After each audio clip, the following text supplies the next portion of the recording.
Have you ever noticed how young children often go fearlessly into dangerous situations? They walk into the middle of the street without a care in the world. They pick up sharp knives without caution. And sometimes they even go right up to strangers, take their hands, and start to walk off with them, completely oblivious to the violence other people can pose. But of course, adults know that the world is full of all kinds of trouble. Natural disasters destroy life and property. Diseases bring suffering. Machines can harm us. And we know that perhaps the greatest dangers of all are those posed by other people. Men and women commit violent acts of assault, murder, and war on their fellow human beings. If we are aware of human history, or if we're just paying attention to current events, it's nearly impossible to deny that human beings have filled this world with violence. We have entitled this lesson, A World of Violence, and we're going to look at Genesis chapter 4, verse 1 through chapter 6, verse 8, where Moses described the troubles and violence that took place in the world shortly after humanity's fall into sin. In these chapters, Moses described how human beings began to fill the world with violence and how God reacted to those troubles. We will examine three aspects of this portion of Genesis. First, we will look at the literary structure of this material. Second, we will focus on the original meaning of these chapters. And third, we will explore how the New Testament teaches us to apply these passages in our own day. Let's look first at the literary structure of Genesis chapter 4, verse 1 through chapter 6, verse 8. These chapters in Genesis touch on a number of different topics and include both narratives and genealogies. Now, these complexities often leave us with the impression that these chapters don't fit together very well. But when we examine this portion of Genesis more closely, we'll see that it is a carefully crafted literary work with a unified purpose. As we look at Genesis chapter 4, verse 1 through chapter 6, verse 8, we will see that this portion of Genesis divides into two main sections. The first section consists of chapter 4, verse 1 through chapter 5, verse 32, and we have entitled it Early Violence and Hope. The second section consists of chapter 6, verses 1 through 8, and we have called it Later Violence and Hope. The early scenario of violence and hope of deliverance in Genesis chapters 4 and 5 divides into four parts, and these parts form two parallel sets of narratives and genealogies. Chapter 4, verses 1 through 16 form a narrative which parallels a second narrative in chapter 4, verses 25 through 26. And chapter 4, verses 17 through 24 form a genealogy which corresponds to a second genealogy in chapter 5, verses 1 through 32. We will examine these materials by exploring some of the relationships between the corresponding narratives, and then we'll give attention to the parallels between the two genealogies. In the first place, Moses began by writing a story about sinful Cain in chapter 4, verses 1 through 16. This passage is the well-known record of the time when Cain broke into a fit of jealous rage and murdered his brother Abel. When we look more closely at this passage, it becomes apparent that it divides into 5 dramatic steps. The story begins with Cain and Abel living together harmoniously in verses 1 through 2a. Even so, when we turn to the end of the narrative in verse 16, we find a different circumstance. Cain is alone, banished from the good land, from his family, and from God's special presence. The second step of the story, found in verses 2b through 7, touches on the events that led Cain to murder Abel. Specifically, the distinction between the sacrifices each offered to God.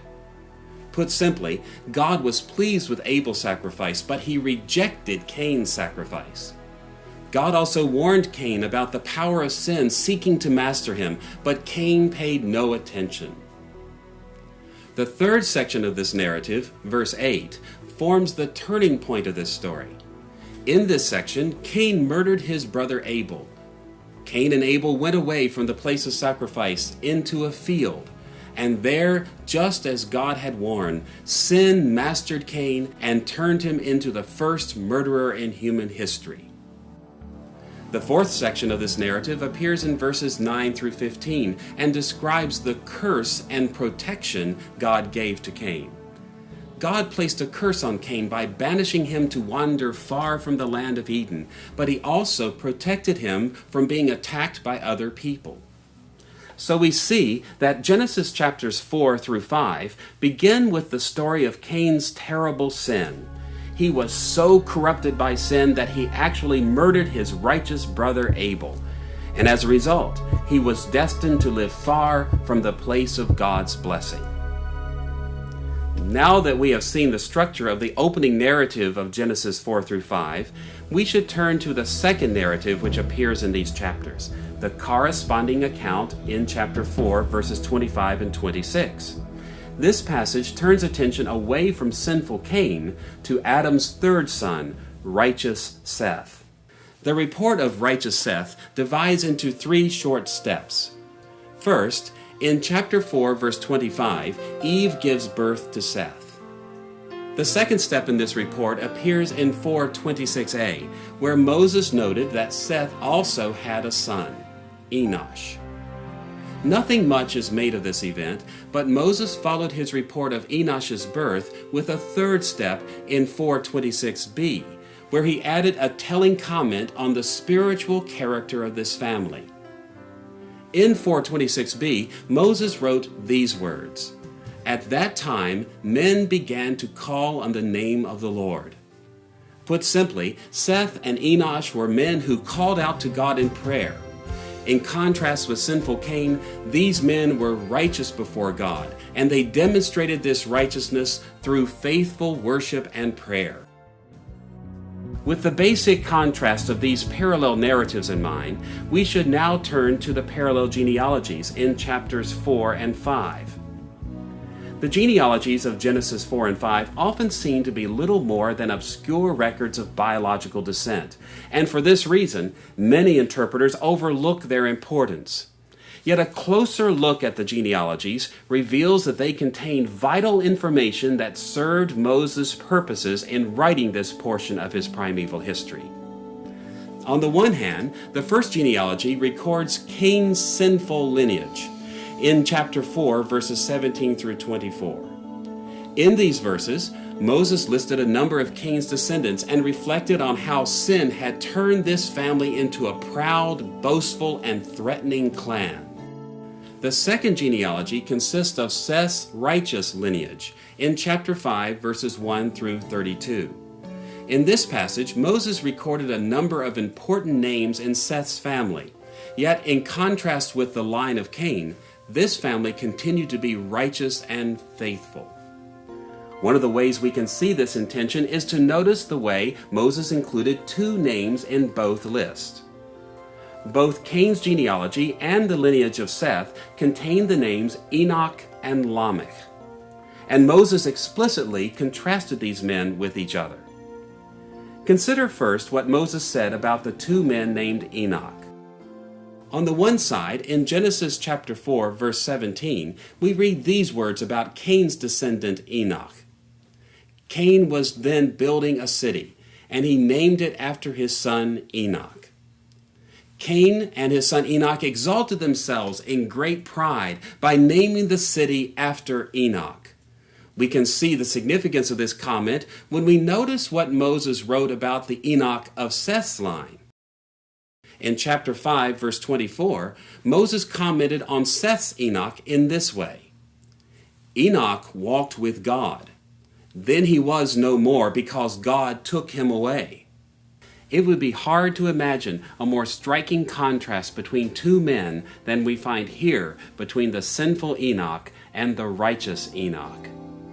In addition to the contrast set up between the 2 men named Enoch, Moses also mentioned a Lamech in Cain's line and the Lamech in Seth's line. Once again, strong contrasts stand out between these 2 men. On the one hand, Cain's Lamech was a horrible figure. Genesis chapter 4, verses 23 through 24 report that Lamech was a murderer and took great pride in his murderous exploits. By contrast, to display the character of Seth's Lamech, Moses recorded Lamech's words at the birth of his son in chapter 5, verse 29. Lamech named him Noah and said, "He will comfort us in the labor and painful toil of our hands caused by the ground the Lord has cursed." As was the custom in biblical times, Seth's Lamech named his son as a prayer to God, expressing the hope that his son Noah would bring deliverance from the terrible condition of life which began when God cursed the ground in the days of Adam and Eve. Now that we have noticed how Genesis chapters 4 and 5 convey a pattern of early violence and hope of deliverance, we should turn to the second scenario of violence and hope as it appears in Genesis chapter 6, verses 1 through 8. When we look more closely at these verses, it becomes apparent that chapter 6, verses 1 through 8 divide into three steps. First, verses 1 through 3 concern characters known as the sons of God. Second, verses 4 through 7 focus on other characters known as the Nephilim. Following these two steps, Moses added an afterword in verse 8, mentioning Noah once again, the man in whom there was hope of deliverance. The two main steps of these verses describe a series of threatening events that took place on earth and then reveal how God reacted to these events. Let's look first at the threat of the sons of God and at God's reaction in chapter 6, verses 1 through 3. Unfortunately, these verses are among the most difficult to interpret in the book of Genesis. The difficulty primarily centers on verse 2, where we read these words. The sons of God saw that the daughters of men were beautiful, and they married any of them they chose. Moses did not explain precisely who these sons of God and daughters of men were. Apparently, he expected his original readers to understand what he meant. But it has been impossible for modern readers to settle the identities of these characters beyond question. In the history of interpretation, three reasonable identifications have been suggested. First, the sons of God may be Sethites who married women descended from Cain. This interpretation has some merit because of the contrast set up between the Cainites and Sethites in chapters 4 and 5 of Genesis. A second option is that the sons of God may be angels, and the daughters of men were mere humans. This view also has some merit because angels are often called sons of God in the Old Testament, in passages like Job chapter 1 verse 6 and Psalm 29 verse 1. A third option is to understand the sons of God as kings or noblemen who took peasant women. This outlook has merit as well because in the ancient Near East, kings were often called sons of God, just as the son of David is called God's son in 2 Samuel chapter 7 verse 14 and in Psalm 2 verse 7. Although I favor this third interpretation, we should not be dogmatic about any particular position. Now, even though we cannot be sure who these characters were, we can be more certain of what they did. You will recall that in Genesis chapter 6 verse 2, we read that the sons of God married any of the daughters of men they chose. This is not ordinary language in the Old Testament for legitimate marriage, and it strongly suggests that neither the women nor their families consented to these relationships. Rather, the sons of God, who may have been powerful noblemen, forcefully took women without their consent. The language here may even mean that the sons of God actually raped these women at will. In all events, the violence exemplified earlier in the exploits of Cain and his descendants reached another area of life, the violation of women. After Moses described the threat of the sons of God, he turned to his main concern, God's reaction to these events. We read these words in Genesis chapter 6, verse 3. My spirit will not contend with man forever, for he is mortal. His days will be 120 years. God grew tired of the ways sin continued to bring violence to the human race and declared that he would not tolerate this corruption forever. Nevertheless, God graciously determined to allow humanity another 120 years before executing his judgment. A second set of actions on earth and divine reaction appears in Genesis chapter 6, verses 4 through 7, the account of the Nephilim. In verse 4, we first read about another threatening circumstance that developed. The Nephilim were on the earth in those days, and also afterward, when the sons of God went to the daughters of men and had children by them. They were the heroes of old, men of renown. Now, some older Bibles simply follow the Septuagint and translate the Hebrew word Nephilim as giants. But this translation is unfortunate because it does not convey the connotations of the word. Scholarly opinion is divided over the precise meaning of the term, but it is most likely that it refers to strong warriors or warlords. In this passage, Moses specifically described these Nephilim as heroes of old, men of renown. The term heroes, or ha-giborim in Hebrew, denotes warriors or powerful soldiers. In this context, the military notoriety of the Nephilim should be taken negatively. These men were known for their exploitative warfare and violence as they inflicted terror on those around them. The violence that began when Cain killed his brother Abel and continued in Cain's descendant Lamech had now reached even greater proportions as the Nephilim soldiers threatened violence at every turn. As we read in verse 5, the Lord saw how great man's wickedness on the earth had become, and that every inclination of the thoughts of his heart was only evil all the time. With the appearance of the Nephilim, the corruption of the human race had grown to such proportions that sin utterly dominated humanity. And as a result, we read in verses 6 through 7 that the Lord was grieved that he had made man on the earth, and his heart was filled with pain. So the Lord said, I will wipe mankind whom I have created from the face of the earth, men and animals, and creatures that move along the ground, and birds of the air, for I am grieved that I have made them. God saw how the Nephilim terrorized his world and determined that it was time to intervene with massive worldwide destruction. Happily, Genesis chapter 6 verses 1 through 8 do not end with words of judgment. Instead, in keeping with the overarching patterns of this portion of his primeval history, Moses added an afterword of hope in verse 8. There we read that even though God determined to destroy humanity because of the corruption of sin, there was one man who provided hope. Noah found favor in the eyes of the Lord. In these few words, Moses completed the scenario of threat and hope of deliverance.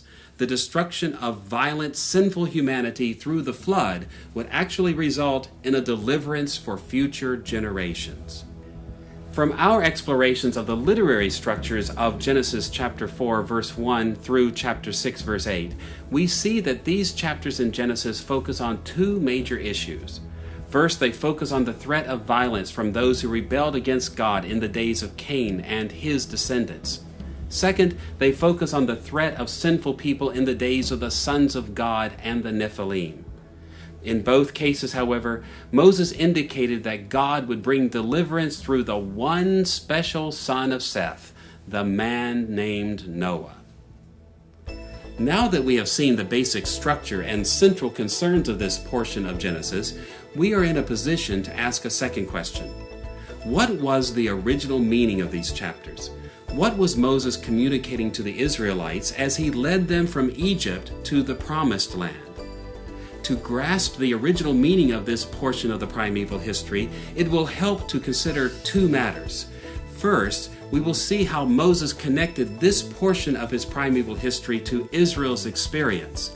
And second, we will explore the implications of these connections for Moses' original Israelite readers. Let's look first at the ways Moses connected these chapters to the experiences of the Israelites whom he was leading.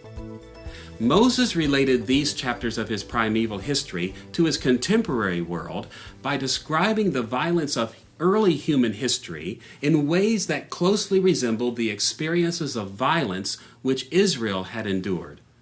By doing so, he pointed out that the troubles which Israel faced were very similar to the troubles of the primeval world. Now, to explore how Moses established these similarities, we will look once again at the two major sections of Genesis chapter 4 verse 1 through chapter 6 verse 8.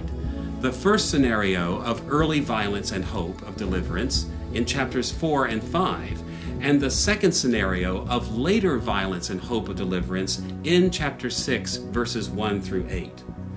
Let's look first at how Genesis chapters 4 and 5 connected to Israel's experience. As we look at the characteristics of the wicked and the righteous in Genesis chapters 4 and 5, it becomes apparent that Moses shaped this material so that his readers would associate Cain and his family with the Egyptians, and so that they would associate righteous Abel, Seth, and the Sethites with themselves as the people of God. Now, how did Moses build these connections? We should begin by examining the story of sinful Cain in Genesis chapter 4, verses 1 through 16. In this story, Moses focused on at least 5 concerns that allow the Israelites to connect this passage to their own day. In the first place, Moses mentioned the occupations of Cain and Abel to create these associations. Listen to the way Cain and Abel were initially distinguished in Genesis chapter 4, verse 2. Now Abel kept flocks, and Cain worked the soil. As this passage indicates, Cain was a settled agriculturalist, a farmer, while Abel was a shepherd. In ancient and modern times, it has been common for tensions to arise between settled, agriculturally based societies and nomadic shepherds. And as the book of Genesis itself indicates, Moses and the Israelites were quite aware of this kind of tension and how it led to serious trials while they were in Egypt. In Genesis chapter 46, verses 33 and 34, Joseph instructed his brothers in this way when they came to Egypt. When Pharaoh calls you in and asks, "What is your occupation?" you should answer, "Your servants have tended livestock from our boyhood on, just as our fathers did. Then you will be allowed to settle in the region of Goshen, for all shepherds are detestable to the Egyptians." Joseph's instructions here give us insight into why Moses mentioned that Cain was a farmer and Abel a shepherd. He wanted his Israelite readers to associate Cain, the agriculturalist, with the Egyptians, and he wanted Israel to associate themselves with Abel, the victimized shepherd. A second connection between this story and Moses' original audience appears in the motif of the sacrifices offered by Cain and Abel. As Genesis chapter 4 tells us, God rejected Cain's sacrifice but was pleased with Abel's sacrifice. The reason for God's distinctions between these sacrifices is made explicit in Genesis chapter 4, verses 3 and 4, where we read these words. Cain brought some of the fruits of the soil as an offering to the Lord, but Abel brought fat portions from some of the firstborn of his flock. Notice the way Moses described the sacrifices. In verse 3, he said that Cain offered some of the fruits of the soil. But in verse 4, he wrote that Abel offered fat portions from some of the firstborn of his flock. This distinction is very important. Cain simply brought whatever fruits of his field he happened to gather. His worship was nominal at best because he did not reserve the best of his crop for God. But Abel fulfilled the law of God with a sincere heart by bringing the fat portions, which were highly prized for Old Testament sacrifices, from among the firstborn of his flocks, which were the most highly prized animals according to the law of Moses. Cain's sacrifice was little more than an insincere ritual, but by contrast, Abel offered sincere devotion to God. Moses also used this distinction between the sacrifices of Cain and Abel to draw further associations with the Egyptians and Israel. This background is striking when we remember that Moses first approached Pharaoh to ask for the release of Israel because he wanted to offer sacrifices to Yahweh. As we read in Exodus chapter 5, verse 3, Moses and Aaron said these words to Pharaoh: "The God of the Hebrews has met with us. Now let us take a 3-day journey into the desert to offer sacrifices to the Lord our God." But Pharaoh refused their request. As Moses recorded in verse 4, Pharaoh told them, "Moses and Aaron, why are you taking the people away from their labor? Get back to your work." So we see that just as Cain had dishonored God with his nominal sacrifices, the Egyptians did not offer true worship to Israel's God. Yet just as Abel offered sincere and acceptable sacrifices, so the Israelites sought the true worship of Yahweh. In this way, Moses established another association of Egypt with Cain and of Israel with Abel. A third way Moses created connections with Israel's experience was through the motif of murder. Cain murdered his brother Abel, and the significance of this event becomes evident when we remember the murders of the Israelites that took place in Egypt. In Exodus chapters 1 and 2, we read that the Egyptians not only overworked the Israelites, but actively murdered many of them, including their infant children. In this way, Moses developed still more associations between Cain and the Egyptians, as well as between Abel and the Israelites. A fourth way in which Moses created these associations was by describing Cain's location on the earth. When God cursed Cain for murdering Abel, he banished Cain from the fertile land. As we read in Genesis chapter 4, verses 11 and 12, "Now you are under a curse and driven from the ground. When you work the ground, it will no longer yield its crops for you." Cain was cursed to live in places where his farming would yield very little produce. This description of Cain's location fit nicely with Moses' assessment of the land of Egypt and of the land where he was taking Israel. Listen to the way Moses contrasted Canaan and Egypt in Deuteronomy chapter 11, verses 10 through 12. "The land you are entering to take over is not like the land of Egypt from which you have come, where you planted your seed and irrigated it by foot, as in a vegetable garden. But the land you are crossing the Jordan to take possession of is a land of mountains and valleys that drinks rain from heaven. It is a land the Lord your God cares for." God sent Cain to a place far from Eden, to a place like Egypt, where farming required much effort. This fact was another way in which Moses' Israelite readers were to associate Cain with the Egyptians. A fifth way in which Genesis chapters 4 and 5 connected Cain with Egypt and Abel with Israel was in the theme of Cain's protection. Even though Cain killed his brother Abel, God still protected him from harm. We read these words from God in Genesis chapter 4, verse 15. "If anyone kills Cain, he will suffer vengeance 7 times over." God protected Cain from harm even though he was a murderer. Once again, we see that Moses described these events so that Israel would associate them with their own experience in Egypt. God had given great protection to Egypt, even though they were murderous and deserved divine judgment. For a long time, God extended special protection to Egypt. So we see that in at least 5 ways, Moses established meaningful parallels between this primeval period and Israel's Exodus experience. The themes of occupations, worship, murder, location, and protection all indicate that Moses wanted his Israelite readers to apply this story to their lives by associating Cain with the Egyptians and by associating Abel with themselves as the people of God. Now that we have seen the associations established in the story of sinful Cain, we should turn to the parallel narrative concerning righteous Seth in Genesis chapter 4, verses 25 and 26. As we have seen, Moses made one significant comment about Seth and his son Enosh. In Genesis chapter 4, verse 26, we read these words, At that time, men began to call on the name of the Lord. Moses mentioned this fact about Seth and his son so that his readers would identify themselves not only with Abel, but also with Seth, Adam's son, who replaced Abel. In the first place, Seth used the divine name Yahweh, and this use of the name Yahweh associated him with Israel.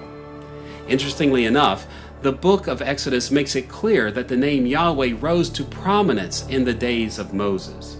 For example, God spoke to Moses in this way in Exodus chapter 3, verse 15. Say to the Israelites, the Lord, in Hebrew Yahweh, the God of your fathers, the God of Abraham, the God of Isaac, and the God of Jacob, has sent me to you. This is my name forever, the name by which I am to be remembered from generation to generation. Although the biblical record indicates that the name Yahweh was used from the time of Seth, during the time of Moses, this name became the principal name used for God. For this reason, faithful Israelites under Moses' leadership would have associated themselves with righteous Seth. Like him, they also cherished the name Yahweh. In the second place, the Israelites should have associated themselves with Seth through the theme of prayer. This motif also appears in Genesis chapter 4, verse 26, where Moses wrote that Seth's family began to call on the name of the Lord. In the Old Testament, to call on the name of the Lord often meant to cry out for divine help in a time of trouble or need. In this light, we can see that Moses drew a second connection to Israel in his own times. From the rest of the Pentateuch, we learn that in the Exodus from Egypt, Israel called on Yahweh for help during many crises, much like Seth and Enosh had called on him. So we see that Moses designed the narratives about sinful Cain and righteous Seth to form parallels with his contemporary world. He wanted his readers to notice that the Egyptians were like Cain. He also wanted his readers to see that they themselves were like Abel and Seth. With these basic connections in mind, we're in a position to turn to the genealogy of Cain and the genealogy of Seth. As we will see, Moses also shaped these genealogies so that the Israelites would continue to associate the Egyptians with the wicked and themselves with the righteous. To further his main purpose, Genesis chapter 4, verses 17 through 24 characterizes the line of Cain in ways that drew indisputable associations with Egypt. These connections appear in at least 6 ways. First, Moses focused on Cain as a city builder. As he wrote in Genesis chapter 4, verse 17, Cain was then building a city. Needless to say, the Israelites knew all too well that the Egyptians were great city builders. Building cities for the Egyptians had been part of what the Israelites did as they were slaves in Egypt. For this reason, these words about Cain would have created strong associations with the Egyptians. Second, we should also take note of the name of Cain's city. Again, in Genesis chapter 4, verse 17, we read these words, Cain was then building a city, and he named it after his son Enoch. For Israelites in the days of Moses, this fact reminded them of an Egyptian practice. As Moses reported in Exodus chapter 1, verse 11, the Egyptians put slave masters over the Israelites to oppress them with forced labor, and they built Pithom and Ramses as store cities for Pharaoh. The city Ramses was named in honor of the Pharaoh Ramses. Just like Cain, the Egyptians also named cities after themselves for their own glory and honor. In this way, Cain's genealogy established another connection between Cain and the Egyptians. A third association between Cain's line and Egypt appears in the pride which Cain's descendant Lamech took in his act of murder. In chapter 4, verse 23, we read that Lamech actually sang a song of praise to himself before his wives. Adah and Zillah, listen to me. Wives of Lamech, hear my words. I have killed a man for wounding me. Lamech's boasting of his atrocities should have associated Lamech with the Egyptians in the minds of the ancient Israelites. The the Israelites would have been quite aware that many ancient Egyptian inscriptions praised the pharaohs and their armies for their murderous exploits. A fourth association appears in Moses' attention to the death of children. Listen again to what Lamech said. In chapter 4, verse 23, we read, "I have killed a man for wounding me, a young man for injuring me." The Hebrew term translated young man here is yeled, which is often translated simply boy. One of Lamech's victims was in all likelihood little more than a child. As we all know, in the first chapter of the book of Exodus, Pharaoh ordered the death of Israelite boys. Like Cain's Lamech, the Egyptians struck out against the defenseless of Israel, against their male children. A fifth association between Cain's family and the Egyptians appears in Lamech's claim to increased protection. In Genesis chapter 4, verse 24, Lamech claimed to enjoy even more protection than Cain. If Cain is avenged 7 times, then Lamech 77 times. Just as Lamech thought that God protected him, the pharaohs of Egypt were confident of protection from their gods. As a matter of fact, it had certainly appeared for many years that the Egyptians enjoyed more and more protection from harm. In the sixth place, we should note the cultural sophistication of Cain's line. Listen to the ways these 3 Cainite brothers, Jabal, Jubal, and Tubal-Cain, are described in Genesis chapter 4, verses 20 through 22. Jabal was the father of those who live in tents and raise livestock. Jubal was the father of all who play the harp and flute. Tubal-Cain forged all kinds of tools out of bronze and iron. With these words, Moses characterized Cain's family as very sophisticated. Jabal was no mere shepherd. He invented animal husbandry. Jubal invented music, and Tubal-Cain invented sophisticated metallurgy. It would have been very difficult for Israelites in Moses' day to have missed this connection. Compared to the simple nomadic lifestyles of Israel's patriarchs, the culture of Egypt was highly sophisticated. Moses described the sinful line of Cain in this way to confirm the association he wanted his readers to make between Cain's lineage and the Egyptians. So we see that in at least 6 ways, Moses drew connections between the Cainite genealogy and the Egyptians. His descriptions of city building, naming cities, pride in murder, violence against children, divine protection, and cultural sophistication in Cain's family were designed to create these connections. Now we should turn to the genealogy of Seth in Genesis chapter 5, verses 1 through 32. As we might expect, Moses constructed the Sethite genealogy so that his Israelite readers would identify themselves with Seth's lineage. This association was built on at least 4 factors. In the first place, we should note that on a biological level, the nation of Israel descended from the line of Seth. In Genesis chapter 5, verse 32, we read the names of Noah's 3 sons. After Noah was 500 years old, he became the father of Shem, Ham, and Japheth. The name Shem was particularly important to Moses because Shem was the ancestor of Israel.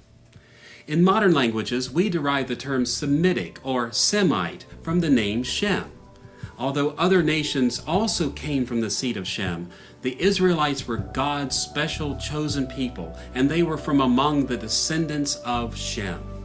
So in this simple biological sense, Moses connected his Israelite readers with Seth's genealogy. A second association between Seth's line and Israel appears in the repeated focus on the righteousness of Seth's descendants. Seth's line is characterized as faithful and righteous. For instance, according to Genesis chapter 5, verse 24, Enoch walked with God, then he was no more. In the Hebrew Bible, the expression translated walked with God only occurs with reference to Enoch and Noah. Yet time and again, especially in the book of Deuteronomy, Moses told Israel that they were to be like Enoch by walking in the ways of Yahweh. In this way, the faithful Israelites following Moses found another point of identification with the line of Seth. It was their goal to be like Enoch. A third connection between Seth's genealogy and Israel's experience appears in Moses' emphasis on the numbers of Sethites. In Seth's genealogy, we learn that his descendants became quite numerous. Moses brought out the numerical increase of Seth's family by repeating the fact that other sons and daughters were born to the Sethites. In fact, he wrote this comment 9 times in Genesis chapter 5. This emphasis on numbers of people in Seth's line was significant for Moses' Israelite readers because they knew that God had greatly blessed them numerically while in Egypt and during the Exodus. In the fourth place, Moses also stressed the long lives that many Sethites enjoyed in order to connect Israel with the Sethites. For example, we all know that Seth's descendant Methuselah lived longer than anyone in biblical history. According to Genesis chapter 5, verse 27, he lived 969 years. Many other Sethites lived long lives as well. Moses' attention to the long lives of Seth's line was important because, as the law of Moses indicates, long life in the land of promise was to be the goal of the faithful in Israel. By pointing out the long lives of Seth's descendants, Moses drew another connection between the Sethites and Israel. So it is that Moses wrote about the early violence and hope of deliverance in the primeval history in order to draw firm associations with his contemporary world. Cain and his descendants were to be connected with the Egyptians who inflicted violence on Israel. And Abel, Seth, and Seth's descendants were to be connected with the Israelites who were the victims of Egyptian violence. These associations were at the heart of Moses' strategy in this portion of his history. Now that we've seen how Moses handled his record of early violence and hope, we should turn briefly to Genesis chapter 6, verses 1 through 8, later violence and the hope of deliverance. Let's look especially at chapter 6, verse 4. The Nephilim were on the earth in those days, and also afterward, when the sons of God went to the daughters of men and had children by them. They were the heroes of old, men of renown. We have already noted that the Nephilim were mighty warriors, well known for their exploits. But notice that Moses made an important comment about the Nephilim. He said that the Nephilim existed on earth in the primeval days and also afterward.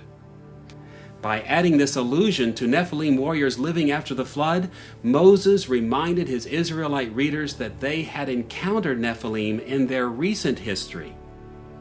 The only other place where the term Nephilim appears in the Bible is in Numbers chapter 13, verses 32 through 33.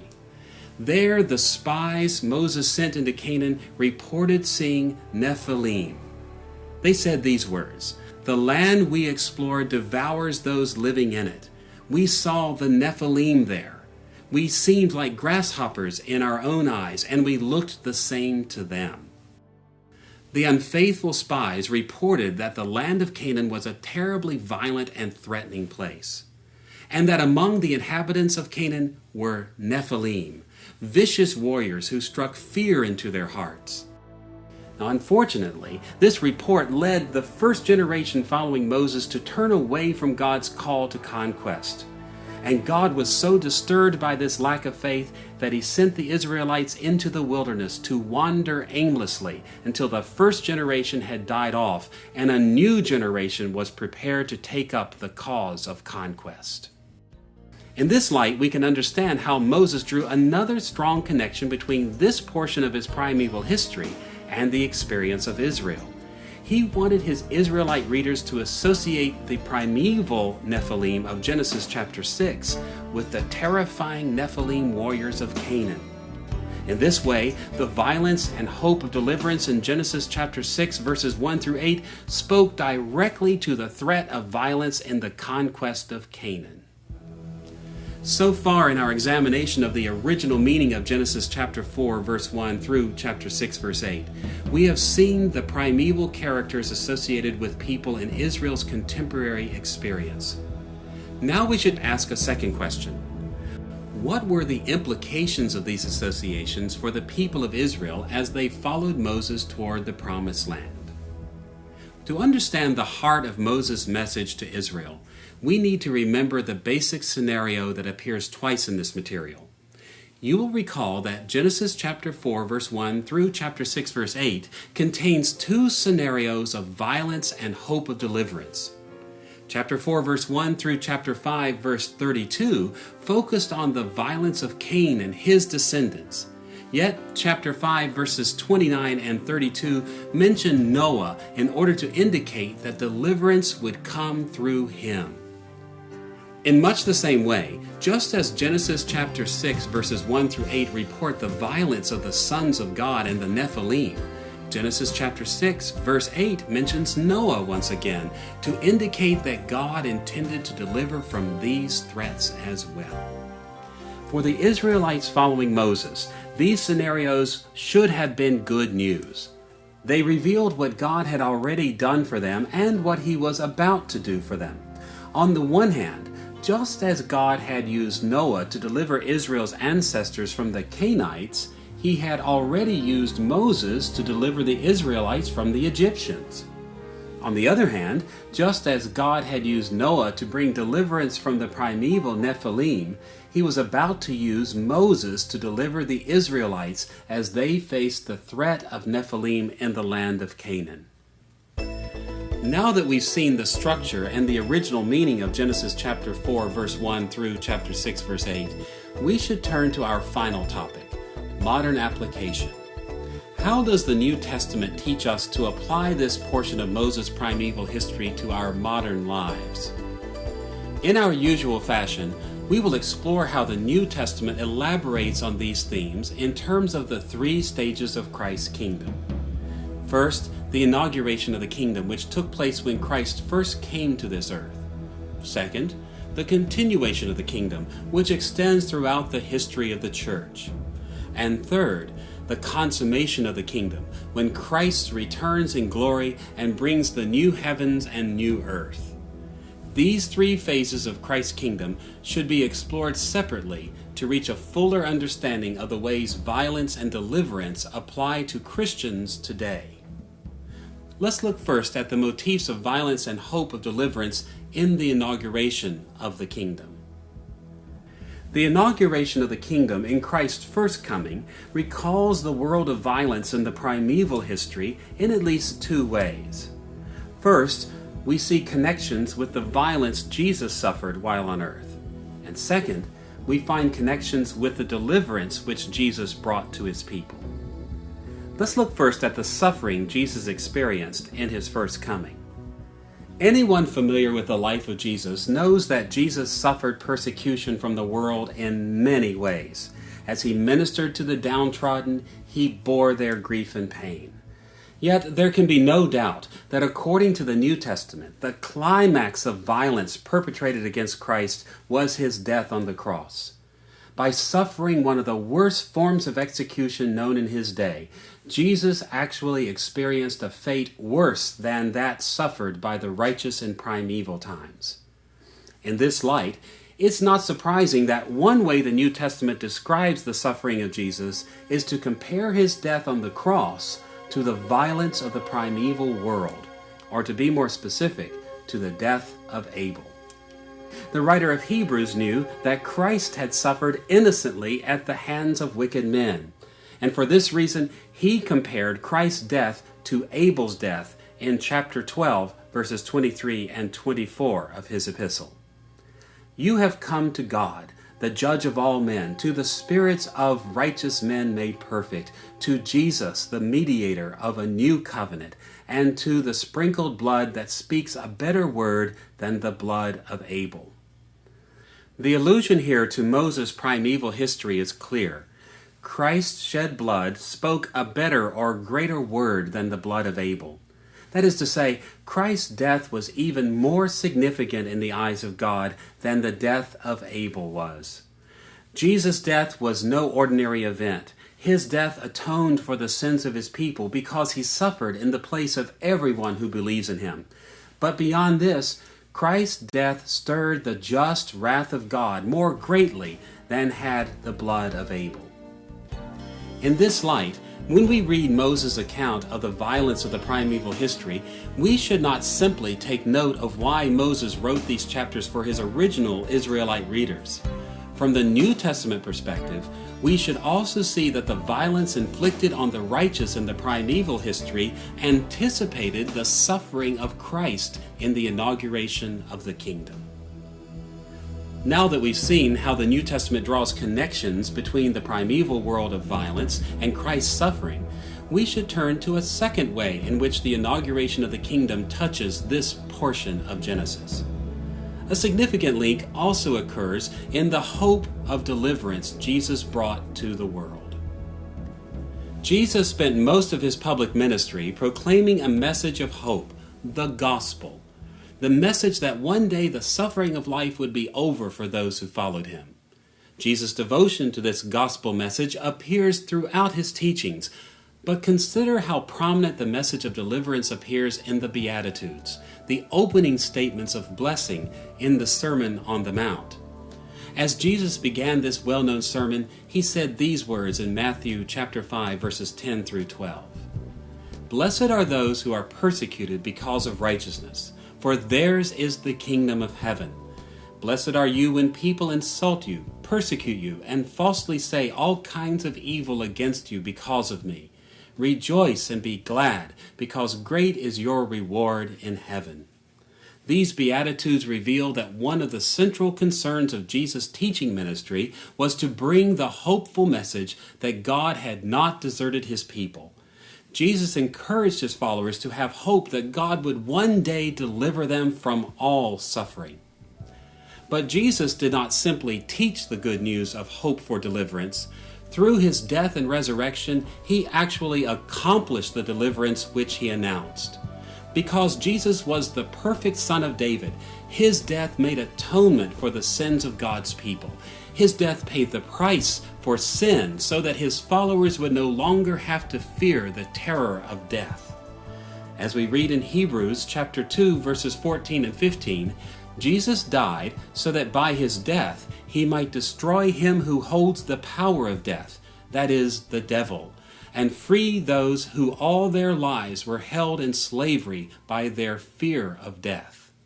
So we see that the themes of violence and hope of deliverance readily apply to the inauguration of the kingdom in Christ. As Moses wrote to acknowledge the threats against Israel and to teach Israel about the power of God to deliver, the New Testament reveals that Christ came to suffer violence and to bring deliverance for his people from the power of wickedness in the world. Now that we have seen some of the ways that the New Testament links Jesus' first coming to the primeval history, we should also notice how the New Testament applies this portion of the primeval history to the continuation of the kingdom, the time between the first and second comings of Christ. There are at least two ways in which the New Testament explains how the continuation of the kingdom touches on the themes of Genesis chapter 4, verse 1 through chapter 6, verse 8. And these references provide basic guidance as we apply this portion of Scripture to the Christian church. On the one hand, the New Testament teaches that we should expect a continuation of violence against the people of God. And on the other hand, we are encouraged to endure these difficult times by continuing to have faith in Christ for deliverance. Consider first the fact that we should expect violence against Christ's followers. On a number of occasions, Jesus taught that his followers would suffer hatred and persecution from the world. But in Matthew chapter 23, verses 34 and 35, Jesus himself drew attention to the fact that this suffering was connected to the suffering of the righteous in the primeval world. Jesus said this to the Pharisees, "I am sending you prophets and wise men and teachers. Some of them you will kill and crucify. Others you will flog in your synagogues and pursue from town to town. And so upon you will come all the righteous blood that has been shed on earth, from the blood of righteous Abel to the blood of Zechariah, son of Berechiah. Jesus predicted that when he sent followers into the world, they would be severely persecuted. But notice also how Jesus connected this prediction with the primeval history. He said that the violence to come against his followers would continue the pattern of violence that reached all the way back to the blood of righteous Abel, whom Cain murdered. When we realize that the followers of Christ will always suffer persecution during the continuation of the kingdom, we can also see the importance of maintaining our faith in Christ. The writer of Hebrews touched on this matter in chapter 11 of his epistle. We read these words in chapter 11, verse 4. By faith, Abel offered God a better sacrifice than Cain did. By faith, he was commended as a righteous man when God spoke well of his offerings. And by faith, he still speaks even though he is dead. The main idea in this passage is that followers of Christ throughout the ages must follow the example of Abel. Although Abel's righteousness brought him trouble from his wicked brother, Abel stands as an example of faithfulness for all believers to follow, even in our day. So we see that the themes of violence and deliverance in the primeval history also apply to followers of Christ during the continuation of the kingdom. On one side, we should be ready to suffer opposition and violence in our age. But on the other side, as we endure these times of hardship, we will overcome only as we are faithful and hope that Christ will deliver us one day. Having seen how the themes of violence and deliverance fit within the inauguration and continuation of the kingdom, we should turn to the final stage of the kingdom of Christ, his second coming. Put simply, the New Testament teaches that at the return of Christ, we will see an end of violence against the people of God, and we will experience a final deliverance to a world of everlasting blessing. The end of violence is a central aspect of the New Testament portrait of the consummation. When Christ returns, he will bring about a wholesale renewal of the creation, free of all violence. Listen to the way the Apostle John described the return of Christ in Revelation chapter 21, verses 1 through 5. Then I saw a new heaven and a new earth, for the first heaven and the first earth had passed away, and I heard a loud voice from the throne saying, God himself will be with them and be their God. He will wipe every tear from their eyes. There will be no more death or mourning or crying or pain, for the old order of things has passed away. He who was seated on the throne said, I am making everything new. At the same time, however, the consummation of Christ's kingdom will not simply bring violence to an end. When Christ returns, he will grant endless blessings of life and peace to his people. Our deliverance will be full and final. In Revelation chapter 22, verses 1 and 2, we read this description of our final deliverance. Then the angel showed me the river of the water of life, as clear as crystal, flowing from the throne of God and of the Lamb down the middle of the great street of the city. On each side of the river stood the tree of life, bearing 12 crops of fruit, yielding its fruit every month. And the leaves of the tree are for the healing of the nations. This hope of final deliverance in the second coming of Christ appears throughout the New Testament. It expresses the pinnacle of Christian belief. We long for the day when the trials and difficulties of this world will be replaced by the life-giving wonders of the world to come. Suffering will be exchanged for joy, struggle will be exchanged for victory, and death will be exchanged for everlasting life. So we see that just as Moses wrote about the primeval world of violence to encourage Israel to move forward toward Canaan, the New Testament teaches us to yearn for the new world to come at the consummation. When Christ returns, all who have trusted him will see an end to violence, and they will inherit a full and glorious deliverance into an eternal world of salvation. In this lesson, we have looked at several aspects of the primeval world of violence described in Genesis chapter 4 verse 1 through chapter 6 verse 8.